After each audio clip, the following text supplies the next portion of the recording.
Assalamualaikum warahmatullahi wabarakatuh.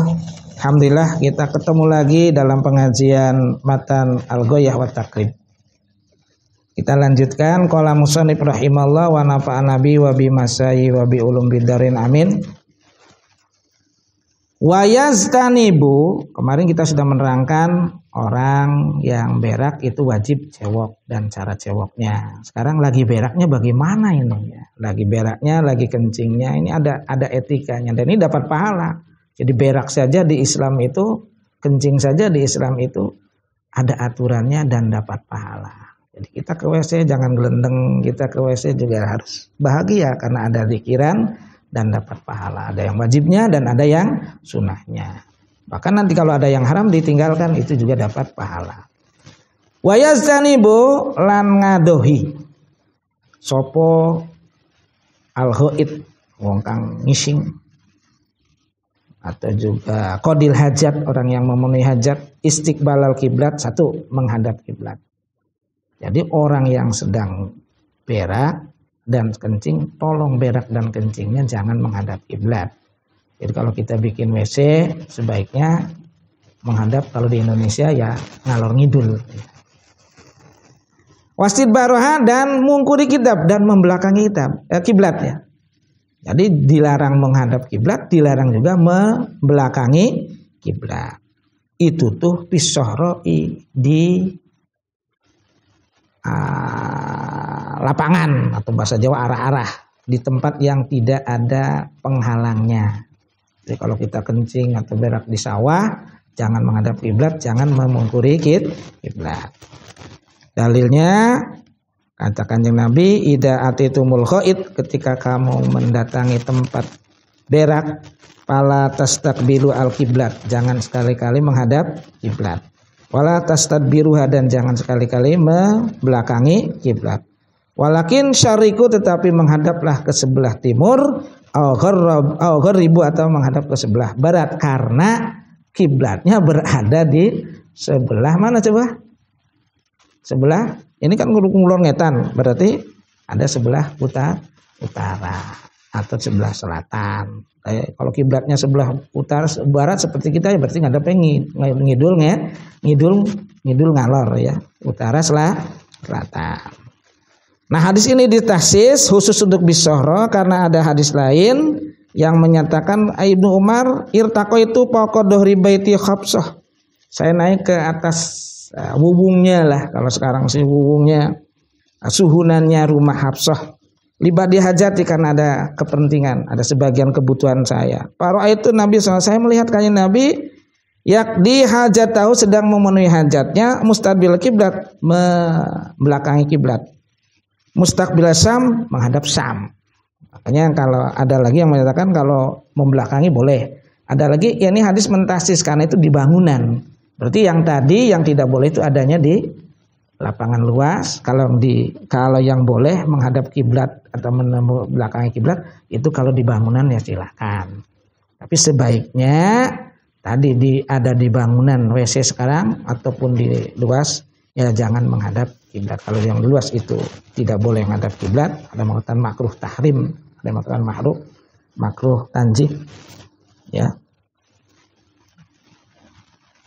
Selanjutnya wa yazdanibu lan ngadohi sapa qadil hajat albaula ingis nguyu wal itu lan ngising fil ma'ir raqid, di ing dalem banyu kang meneng. Jadi di air yang diam, di lubangan atau bak kecil sekarang ya, ada di bak, ada bak airnya diam, itu jangan sekali-kali kita kencing di berak di situ. Kata Kanjeng Nabi, Anaus kata Jabir, Nabi sallallahu alaihi wasallam, Nabi kunaha mencegah Nabi ayyubala ingin tadi uyui opo pil ma'ir raqid, air diam. Wa taghawutu, sedangkan tadi kan nguyu tidak boleh di air diam, itu hadisnya. Sedangkan berak itu kan lebih jelek daripada kencing. Kencing saja tidak boleh di air yang diam, apalagi nah gitu ya. Loh Kang, sekarang kan WC ada air sedikitnya itu ya. Nah ini juga air itu kan namanya tidak diem kan, itu karena ketika dibanjur dia tuh jalan ya. Nah, makanya ada beberapa tafsir kalau mengencingi atau memberaki itu membuat airnya najis, maka hukum mengencinginya itu haram. Ya, tapi kalau tidak membuat najis, maka itu makruh. Ya, di Pasundan itu airnya bukan diem itu walaupun balong itu ya, tapi airnya ada ngocor, ada pembuangannya, apalagi ada ikan itu ya. Dan besar sekali itu mak. Wa tahta sajarati lan ngadohi ing dalam sasere wiwitan al musmirati kang biasa buah, baik sedang berbuah ataupun tidak. Karena biasanya tempat yang buah yang ada pohon yang berbuah itu menjadi tempat berteduhnya orang. Makanya dalam sebuah hadis dikatakan ittaqu al-la'anain, hindarilah dua orang yang dilaknat. Kalau para sahabat bertanya, wa ma la'anain nih siapa?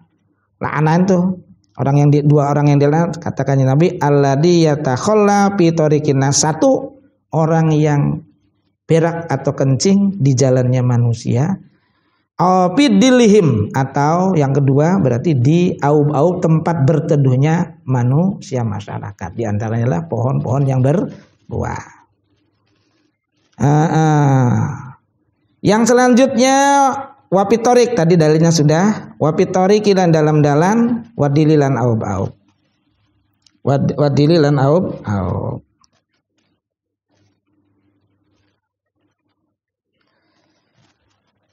Wasukbi dan ing dalam lubang lubang yang bukan buatan kita sendiri, itu lubang yang ada di alam ya.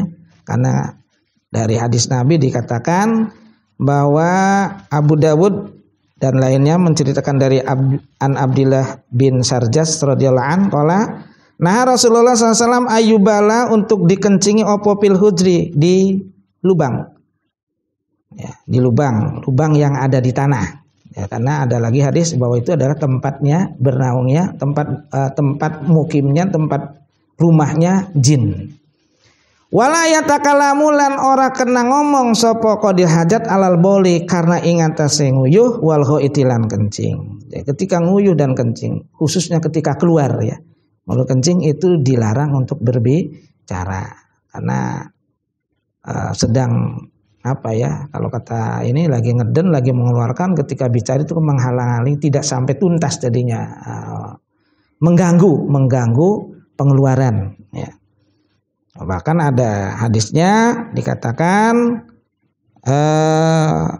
dari Imam Muslim dan lainnya, Ibnu Umar radhiyallahu anhu berkata, anna rajulan marra, ada seorang laki-laki lewat, wa Rasulullah SAW ya bulu, sedangkan Rasulullah sedang kencing. Pasalam alaih, orang laki-laki itu uruk salam kepada kanjeng Nabi. Falam yarudda, maka kanjeng Nabi tidak menjawabnya alaihi, kepada orang tersebut. Abu Dawud dan lainnya menceritakan dari Abi Sa'id radhiyallahu anhu qala sami'tu, saya mendengar Nabi sallallahu alaihi wasallam la yakhruju ar-rajulani yadribani al-khait, tidaklah dua orang berjalan keluar dari rumah untuk melaksanakan, untuk menunaikan untuk memenuhi hajat ngising. Kasipa ini yang membuka auratnya, ansi yang membuka keduanya, an auratima dari auratnya. Yatahaddasani, mereka ngobrol. Fa innallaha azza wa jalla yamkutu ala dalik. Allah, maka sungguhnya Allah murka kepada orang tadi karena tadi membuka aurat dan ngobrol. Tapi ngobrolnya kalau membuka aurat, kalau tempat lain, tempat sepi ya. Tadi berdua juga tidak boleh, tapi yang di sini yang ditekankan adalah ngomongnya.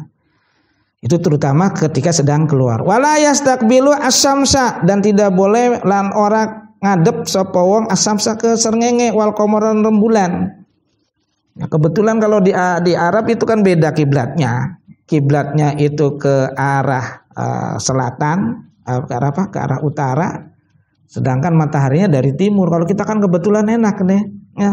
Timur barat, jadi ya tidak boleh ke timur barat lah, sebab menghadap kiblat dan memungkuri menghadap matahari, dan jadi tidak boleh menghadap matahari. Wala yastadbiruma, dan ora mungkuri syams wal qamar, Jadi menghadap dan membelakangi matahari dan rembulan itu tidak diperbolehkan. Tapi ada yang bilang bahwa hadis ini dhaif, yang masyhur annahu yaqra al-istiqbal dunal istidbar. Yang makruh itu hanya menghadap matahari dan rembulan, kalau membelakangi itu tidak apa-apa. Itu seperti yang dikatakan di kitab Iqna. Itu saja, mudah-mudahan ada manfaatnya. Wallahu a'lam bishawab. Subhanaka Allahumma bihamdika asyhadu an la ilaha illa anta astaghfiruka wa atubu ilaik. Subhana rabbika rabbil izzati amma yasifun. Salamun alal mursalin walhamdulillahi rabbil alamin. Al-Fatihah.